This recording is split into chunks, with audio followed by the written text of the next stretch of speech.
You trained, you showed up. Parts 1 and 2 built the weapon, but a weapon without fuel is dead weight, and a warrior without rest is a liability. This is part 3. This is where the Toji physique stops being a goal and starts being inevitable. There is a reason Toji doesn't need cursed energy. His body is the weapon, not because he trains harder, because every hour outside the gym is working for him instead of against him.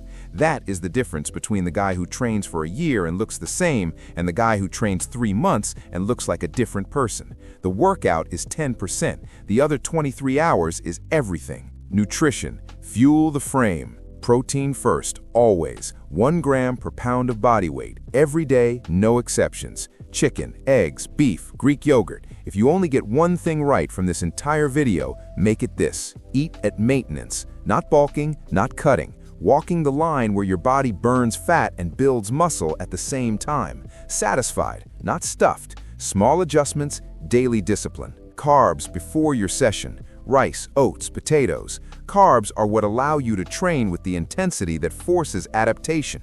Training without them is like Toji entering a fight at half strength. You will move, but you will not dominate. Fats keep your testosterone alive. Avocado, olive oil, nuts. Cut them too low and your hormones drop. Your recovery slows and everything stalls. Keep them in. 3 liters of water minimum. Water is the most underrated looksmaxxing tool that exists, and it costs nothing. Cut the processed junk completely. Eat like a warrior in preparation. Simple, clean, relentless. Recovery, where the physique actually gets built. This is where Toji's secret lives, not in the training, in the repair. Sleep is the most powerful tool you are not taking seriously. Growth hormone, muscle repair, neurological adaptation, all of it happens when you sleep. 7 to 9 hours every night. Treat it like a training session, because it is the most important one. 1 hour before bed, screens off. That last hour determines the quality of everything that follows it. You already know the super compensation window. Now you understand why nutrition and sleep complete it. Training creates the stimulus. Sleep triggers the rebuild. Protein provides the material. Remove any one and the window closes without full adaptation. You trained, you just didn't build. Control your cortisol. High stress destroys testosterone, breaks down muscle, and kills sleep. Daily walking and morning sunlight are already fixing this if you followed part 1.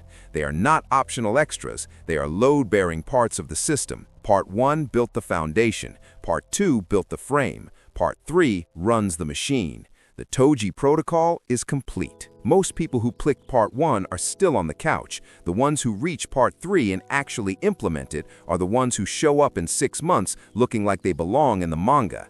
Not better genetics, just a system treated like a system. The information was never the problem. The gap between knowing and doing is closed by one thing only: starting right now. You have the full protocol. The only variable left is you. Go become the protagonist.